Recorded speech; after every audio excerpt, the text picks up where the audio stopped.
Madame, Messieurs, bonsoir et merci de votre fidélité. Bienvenue dans ce dernier numéro de Pulsation Week-end pour ce mois de mars 2014. À la une de l'actualité, sur décision du substitut commissaire du gouvernement, Maître Gérald Norgues, Marie Taïza Mazil Eteyar, la femme du kidnappeur Woodley Eteyar, alias Sonson La Familia, a été libérée samedi soir de la prison civile de Pétionville. L'information est confirmée par son avocat, Maître Louis Ricardo Chachout. La prévenue faisait l'objet d'un mandat de dépôt du juge d'instruction Sonel François pour blanchiment des avoirs en provenance du trafic illicite de la drogue et d'actes d'enlèvement.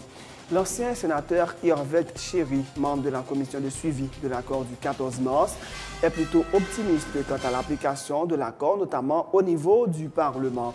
Il cite à titre d'exemple la décision des deux chambres d'amender la loi électorale. Le premier secrétaire du bureau de la Chambre basse, le député Abel Descollines, a confirmé ce dimanche à San Détour que les présidents des deux branches du Parlement planchent actuellement sur l'éventualité de changer l'un des représentants du pouvoir législatif au CEP dans le cadre du suivi de l'accord du 14 mars.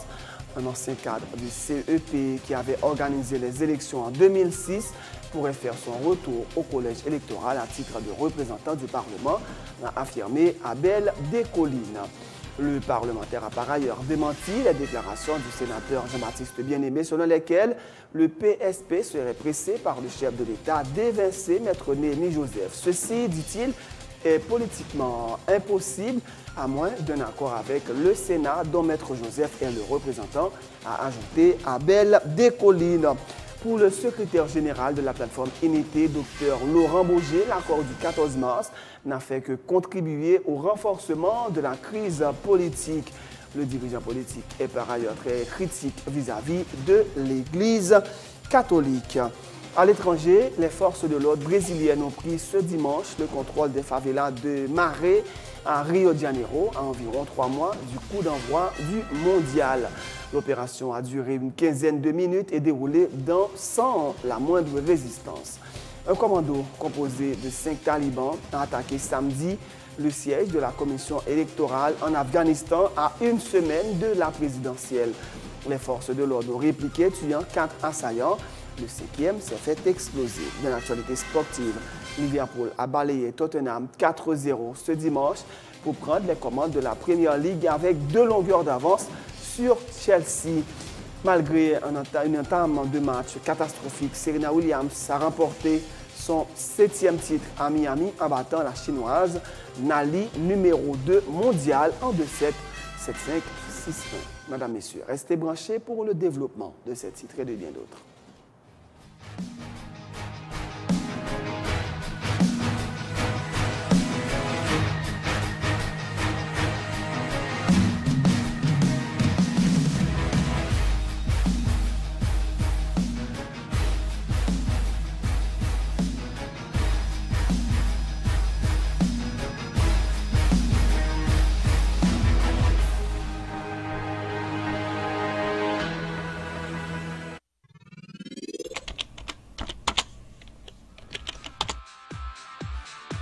Bienvenue dans cette édition d'information Pulsation, l'essentiel de l'actualité de la journée.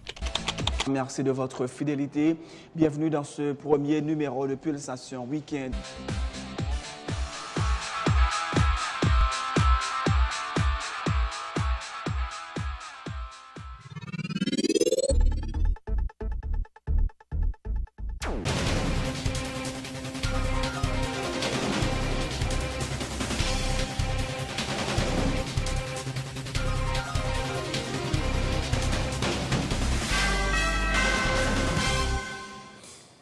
Chef, bienvenue dans le développement du journal. Le substitut commissaire du gouvernement, Maître Gérald Norgues, a procédé samedi soir à la libération de Marie Taïza Mazil Eteyar de la prison civile de Pétionville. L'information est confirmée par son avocat, Maître Louis Ricardo Chachout. Madame Eteyar est la femme du kidnappeur et trafiquant de drogue Woodley Eteyar, alias Sonson La Familia, le numéro 1 du gang Galil, actuellement recherché par la police, un gang spécialisé dans les enlèvements d'enlèvement contre rançon et le narcotrafic. Marie-Taïsa Mazil Eteyar avait été appréhendée mercredi après-midi suite à une perquisition à son domicile à Morne-Brun, à Pétionville, par la police et le juge d'instruction Jean-Sonel François. La prévenue faisait l'objet d'un mandat de dépôt pour blanchiment des avoirs en provenance du trafic illicite de la drogue et d'actes d'enlèvement. L'avocat de la famille, maître Louis Ricardo Chachout, avait déclaré vendredi dernier sur Télé Pluriel que Mme Eteyar n'avait rien à voir avec les faits qui lui sont reprochés et disait attendre son élargissement dans le courant de la journée. Concrètement, Madame est inculpée. Mais est-ce qu'il y a de blanchiment des avoirs? Voilà pourquoi hier, nous étions au cabinet d'instruction, assisté Mme Oudli Eteyar, et le juge a décidé de la retenir parce qu'il y a juste une toute petite information que le juge voudrait d'abord vérifier pour finalement procéder à l'élargissement de Madame, et nous avons compris aussi, et c'est cette décision qui sortira de la bouche du juge certainement et qui va donner satisfaction à Madame Oudli Eteyar. Voilà pourquoi, en dépit du fait qu'elle soit encore gardée en garde à vue, et nous sommes certains, et c'est pour le bien de la justice, et j'espère qu'aujourd'hui, et Madame pourra recouvrer sa liberté et aller et continuer à donner de l'affection, du soin nécessaire à ces enfants qui sont des enfants mineurs. Monsieur Oudli Eteyar, comme on veut le faire croire, ce n'est pas quelqu'un qui est en cavale, ce n'est pas quelqu'un qui est quelque part, donc qui est qui ne respecte pas la justice. Maître Chachout, on dit nous que client là Oudli Eteyar n'est pas en cavale, il est respectueux de la justice. Pour quelle raison il n'a pas mis la disposition à l'appareil Voilà, merci, j'attendais cette question. Quand, par exemple, on dit vous êtes un wanted people, c'est-à-dire que au prochain carrefour, quelle que soit la personne, civile ou armée, qui vous voit, il peut procéder à votre arrestation. Et s'il y a résistance, peut même vous abattre. Vous voyez le danger dans tout ça? Comme avocat, garantie qu'on a remis, c'est que il pas senti le persécuté, il senti que il bénéficiait d'une justice équitable pour que le rende disponible, c'est ça? Évidemment, certainement. L'ancien sénateur Irvel Chéry, membre de la commission de suivi de l'accord du 14 mars, est plutôt optimiste quant à l'application de l'accord, notamment au niveau du Parlement. Il fait remarquer que la Chambre des députés et le Sénat n'ont jusqu'ici pas exprimé formellement leur désaccord avec le document. Si tel était le cas, la commission ferait appel à la médiatrice pour demander aux protagonistes de revenir à la table des discussions, a dit Irvel Chéry, qui participait à l'émission sans détour. Il fait remarquer qu'en décidant d'amender la loi électorale, les parlementaires jouent leur partition dans le cadre de l'application de l'accord d'El Rancho. En tant que membre de la commission suivie, nous ne pouvons pas avoir de problème dans l'accord. Nous ne pouvons pas avoir aucun problème dans l'accord parce que les partis signataires peuvent dénoncer la signature en bas de l'accord. Donc, puisque les partis signataires sont là en d'accord et ils sont tenus à tout article dans l'accord. C'est normal pour que des individus en encore aient des positions contraires à ce corps-là. Il y a une façon pour corps là réunir en assemblée et prendre une décision. Est-ce que nous avons pris dans l'accord là, est-ce que nous n'avons pas pris dans l'accord là? Il y a un vote majoritaire pour faire ça. Ça a beaucoup fait. Quand c'est comme si on dit le législatif dit qu'il n'est pas d'accord. Non, le législatif, pourquoi on dit ça? Pour le dire ça, il faut faire un vote majoritaire dans deux chambres et puis on dit qu'il n'est pas d'accord. Et puis là, ça, il a crasé l'accord. Comme commission de suivi, nous avons beaucoup de problèmes. Si des grands problèmes, nous avons alerté médiatrice tout de suite pour les partis, pour venir chiter encore pour dire ça fait. Est-ce que au cas où net, vous aussi pour reposter le texte ça? Ça c'est possibilité ça toujours là. Intéressant. Ou du là, si on pas d'accord, n'a pas les partis viennent dire un problème, mais gon membre commission suivi à qui dit comme ça non, même yo coulé dans le bronze et puisque tout sénateur et ancien Lavalas, même pas connaître toujours Lavalas, sénateur Rivo. Et dans des déclarations, on dit que non, en tout cas, tout le monde finit signer, pas de moyen. Ça dit c'est Adelan. Excusez, pas de moyen. déjà, vous voulez faire là, j'ai dit là. Il y a une seule façon, c'est pour ça qu'on a une commission de suivi. La commission de suivi, il est là pour dire s'il y a un problème et m'expliquer comment il y a un problème. Par rapport à tout ce que quelques sénateurs font, c'est pour que j'ai un problème. C'est droit pour exprimer contradiction. Il y a une façon, dans chambre, pour faire contradiction à tourner une décision de l'Assemblée. Il n'y a pas arriver là. Au contraire, même attendez, il y a là d'ailleurs qui compte parler photo, dit il est prêt pour aller chita. Sénateur bien aimé. Il est prêt pour aller chita dans le Sénat et pour travailler sur l'amendement. Donc, moi, depuis qu'il fait ça, il est en train d'appliquer l'accord de son article 12 qui m'a dit ça. Le premier secrétaire du bureau de la Chambre basse, le député Abel de Colline, a confirmé ce dimanche à Sans Détour que les présidents des deux branches du Parlement planchent actuellement sur l'éventualité de changer l'un des représentants du pouvoir législatif au CEP dans le cadre du suivi de l'accord du 14 mars. Un ancien cadre du CEP qui avait organisé les élections en 2006 pourrait faire son retour au collège électoral à titre de représentant du Parlement, a affirmé Abel de Colline. Le parlementaire a par ailleurs démenti les déclarations du sénateur Jean-Baptiste Bien-Aimé selon lesquelles le PSP serait pressé par le chef de l'État d'évincer Maître Néhémie Joseph. Ceci, dit-il, est politiquement impossible à moins d'un accord avec le Sénat dont Maître Joseph est le représentant, a ajouté Abel de Colline. Dans niveau bureau chambre députés, effectivement, nous engageons de discussion sous question ça. Et pas plus tard que semaine passée, nous gagnons tête-à-tête entre le président du Sénat, le président de la Chambre des députés et certains membres dans le bureau et pour nous discuter sur l'éventualité de changer ou pas changer dans le niveau représentant et parlement. Donc, à date, dans la discussion, nous pas vraiment comme étant d'accord, mais nous avons cheminé vers une position pour que gagner un membre qui t'a changé parmi 3 représentants parlement et discussion entre le président de la Chambre des députés et le président du Sénat. C'est à choisi un membre qui fait partie d'un conseil électoral antérieurement déjà. Et pour ne pas situer, en tout cas, la période des conseils électoraux 2006. Là. Donc voilà, c'est autour de cela, discussion.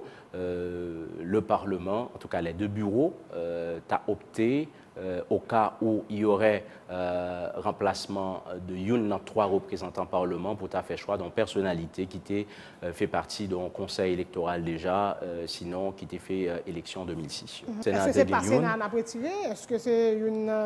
de panneaux, parce que tout dans la lié. En tout cas, question, elle n'est pas posée à date à ce niveau, Madame Bonhomme. Donc, discussion y a faite entre 2 présidents. Les questions, en tout cas, s'il y a un changement qu'a fait, c'est un consensus entre les 2 présidents, en tout cas les 2 bureaux. Où toute référence, c'est justement à la déclaration au sénateur semaine. Ça, Maron, si c'est sénateur et bien aimé, on va parler lui-même. Vendredi, tu es sous Vision 2000, justement, avec nous parlé. Et lui-même? Non, pour me tout bonne question. Le président Martelly, il y a une réunion faite à PSP et pour nous retirer Léopold Bélanger, c'est sous CSPJ, ça, le président Bavlevel, et puis Néhémie Joseph, qui, c'est une représentant Parlement, ben nous-mêmes nous dit, Néhémie là, c'est lui pour sortir. Sénateur bien-aimé, son sénateur atypique qui s'amuse à dire tout et n'importe quoi, accuser tout le monde. Rien de tout cela dans le niveau PSP, Madame Bonhomme. D'ailleurs, matériellement, politiquement, c'est impossible. Même le 94 député a voulu changer la personne de Néhémie Joseph, il n'y a pas de faire ça. Parce qu'effectivement, ça a été le choix du Sénat de la République. Pour ça t'arriver fait, il faut que tu aies un consensus entre le Sénat et la Chambre des députés. Pour le secrétaire général de la plateforme Unité, Dr Laurent Bourget, l'accord du 14 mars n'a fait que contribuer au renforcement de la crise politique. Le peuple n'a rien bénéficié de cet accord qui profite uniquement au pouvoir exécutif, à certains partis qui jusqu'ici n'étaient pas représentés au niveau de l'équipe gouvernementale et à la médiatrice qui est la conférence épiscopale, selon le dirigeant politique. Il est par ailleurs très critique vis-à-vis de l'Église catholique. Dr Bourget assure que la plateforme Unité n'éprouve aucun regret pour n'avoir pas pris part au dialogue. Jusqu'à date, nous ne regrettons que nous ne pas participer et nous pas dit que nous avons raison, mais nous sommes sur le point de démontrer que la population n'a pas gagné à tirer dans prétendu accord ça. Au contraire, c'est enfoncer le pays dans une crise qui est beaucoup plus grave et c'est mettre en danger et en péril nature même, existence même pour la population haïtienne.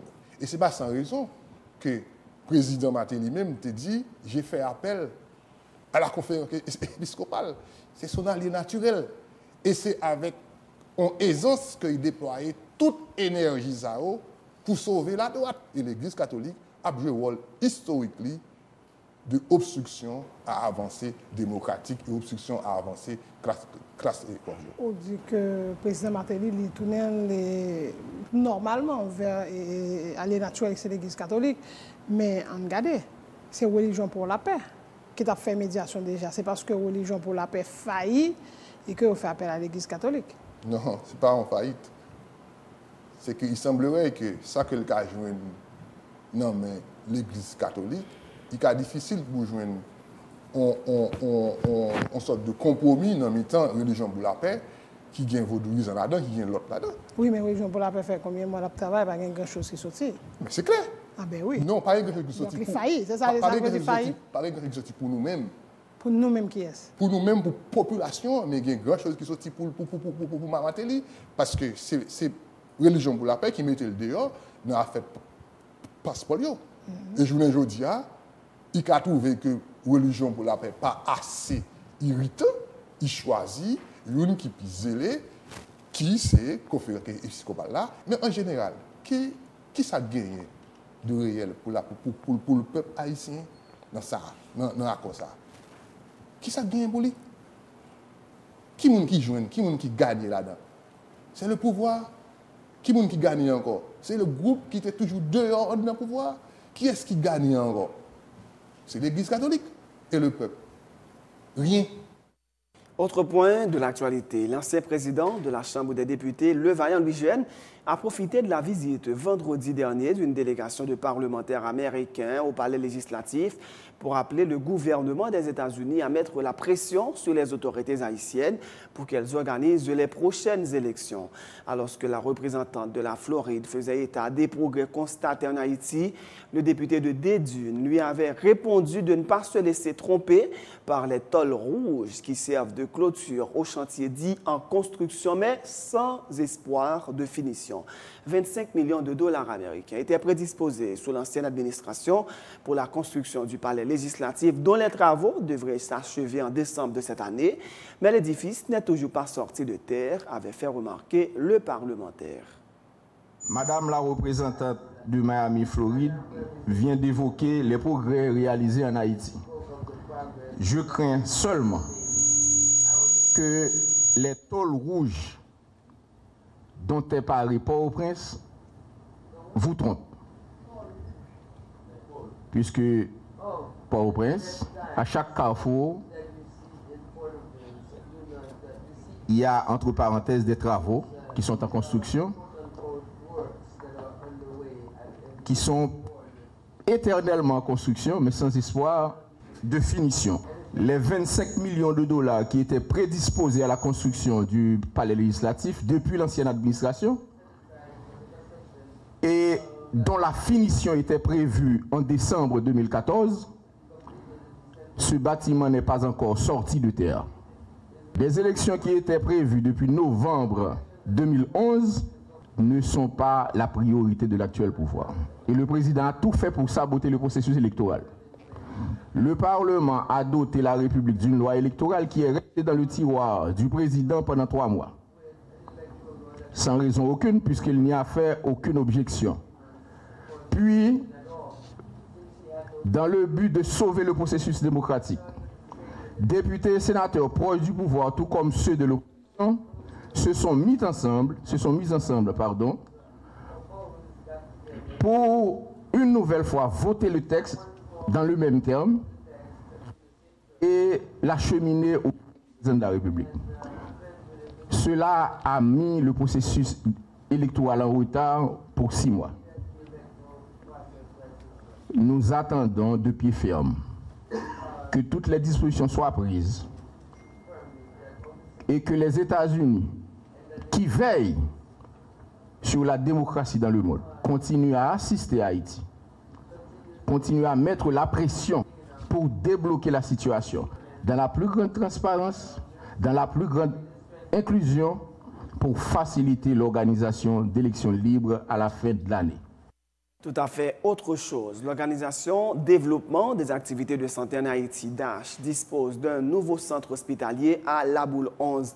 L'hôpital Sainte-Claire a été inauguré ce dimanche. Il dispose d'un service d'urgence avec des médecins sur place, de 15 lits de haut niveau, des chambres de standard international, d'une pharmacie, d'un laboratoire, de salles d'opération et d'accouchement, a indiqué Dr Ronald Laroche, directeur exécutif du DASH.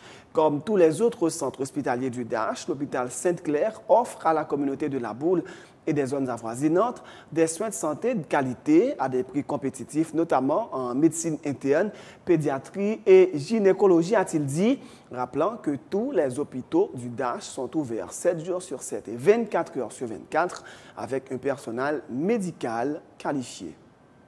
L'hôpital là, c'est un hôpital qui est fait selon les standards de DASH.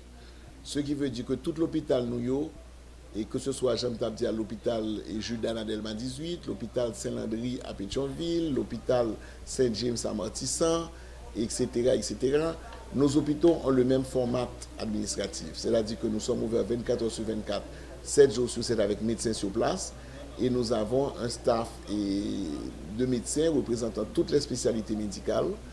Et ces spécialités médicales travaillent naturellement en concordance avec des spécialités plus rares que nous ne pouvons pas forcément avoir dans toutes les structures. Par exemple, nous avons les structures, les médecins de base, comme médecine interne, pédiatrie, gynécologie et chirurgie, dans tous nos hôpitaux, dont celui de La Boule 11. Donc nous avons un paramètre côté que nous avons un hôpital avec 15 lits. Et comme vous l'avez pu voir, ce sont des lits de haut niveau, les chambres sont top standard international, et à des prix très modiques pour la communauté. Et nous avons tous les services de base, dont services d'urgence avec médecins sur place 24 heures sur 24, 7 jours sur 7. Et nous avons aussi pharmacie, laboratoire, radiographie, et nous avons salle d'opération, salle d'accouchement, nous avons des polycliniques que nous mettons au service de la communauté aussi. Et nous sommes à même de pouvoir, et à partir de là, donner tous les services, dont ceux en référence à d'autres hôpitaux ou à d'autres unités qui auraient besoin de soins plus sophistiqués. Qu'est-ce qu'un patient a dû remplir pour avoir accès à soins de santé dans l'hôpital? Pour un patient entrer dans l'hôpital d'Achio, dont particulièrement l'hôpital du jour à La Boule 12, qu'on appelle l'hôpital Sainte-Claire, il y a deux manières. Il y a premièrement que la personne ait une carte d'assurance. L'autre option, c'est que la personne vienne en tant que patient privé. Naturellement, les soins dans un hôpital ne sont jamais bon marché, mais nous avons fait en sorte au DASH que ces soins soient minimaux en termes de coûts. Donc nous arriverons ainsi à accueillir le maximum de personnes. Nous aurons des chambres semi-privées où les coûts seront beaucoup moindres, et nous allons faire en sorte que, vu que le système est un système prépayé, que tout le monde puisse avoir accès aux soins de santé de qualité à travers nous.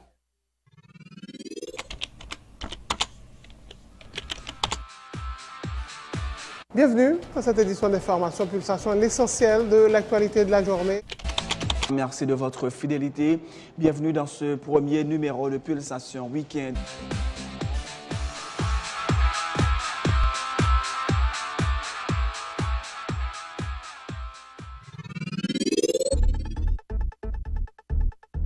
C'est la fin de ce journal, mais juste avant de vous quitter, voici un rappel des titres. Le substitut commissaire du gouvernement, maître Gérald Norgues, a procédé samedi à la libération de Marie-Thaïsa Mazil Eteyar, la femme du kidnappeur Woodley Eteyar, alias Sonson, la Familia. L'information est confirmée par son avocat, maître Louis Ricardo Chachout. La prévenue faisait l'objet d'un mandat de dépôt du juge d'instruction Sonel François pour blanchiment des avoirs en provenance du trafic illicite de la drogue et d'actes d'enlèvement. L'ancien sénateur Hervel Chéry, membre de la commission de suivi de l'accord du 14 mars, est plutôt optimiste quant à l'application de l'accord, notamment au niveau du Parlement. Il cite à titre d'exemple la décision des deux branches d'amender la loi électorale. Le premier secrétaire du bureau de la Chambre basse, le député Abel Descollines, a confirmé ce dimanche à Sans Détour que les présidents des deux branches du Parlement planchent actuellement sur l'éventualité de changer l'un des représentants du pouvoir législatif au CEP dans le cadre du suivi de l'accord du 14 mars. Un ancien cadre du CEP qui avait organisé les élections en 2006 pourrait faire son retour au collège électoral à titre de représentant du Parlement, a affirmé Abel Descollines.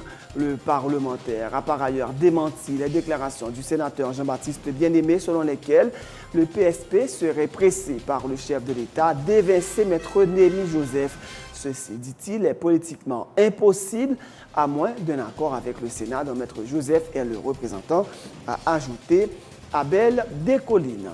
Pour le secrétaire général de la plateforme Unité, Dr Laurent Boger, l'accord du 14 mars n'a fait que contribuer au renforcement de la crise politique.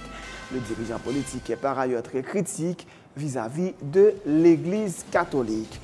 À l'étranger, les forces de l'ordre brésiliennes ont pris ce dimanche le contrôle des favelas de Maré à Rio de Janeiro, à environ 3 mois du coup d'envoi du mondial. L'opération a duré une quinzaine de minutes et déroulé sans la moindre résistance. Un commando composé de 5 talibans a attaqué samedi le siège de la commission électorale en Afghanistan à une semaine de la présidentielle. Les forces de l'ordre ont répliqué, tuant 4 assaillants. Le 5e s'est fait exploser. Dans l'actualité sportive, Liverpool a balayé Tottenham 4-0 ce dimanche pour prendre les commandes de la Premier League avec 2 longueurs d'avance sur Chelsea. Malgré une entame de match catastrophique, Serena Williams a remporté son 7e titre à Miami en battant la Chinoise Nali, numéro 2 mondial, en 2-7, 7-5, 6-1. C'est la fin de ce journal. Merci de l'avoir suivi. C'était notre dernière sortie pour ce mois de mars 2014. Nous vous souhaitons à tous et à toutes de passer d'excellents moments sur Télé Pluriel.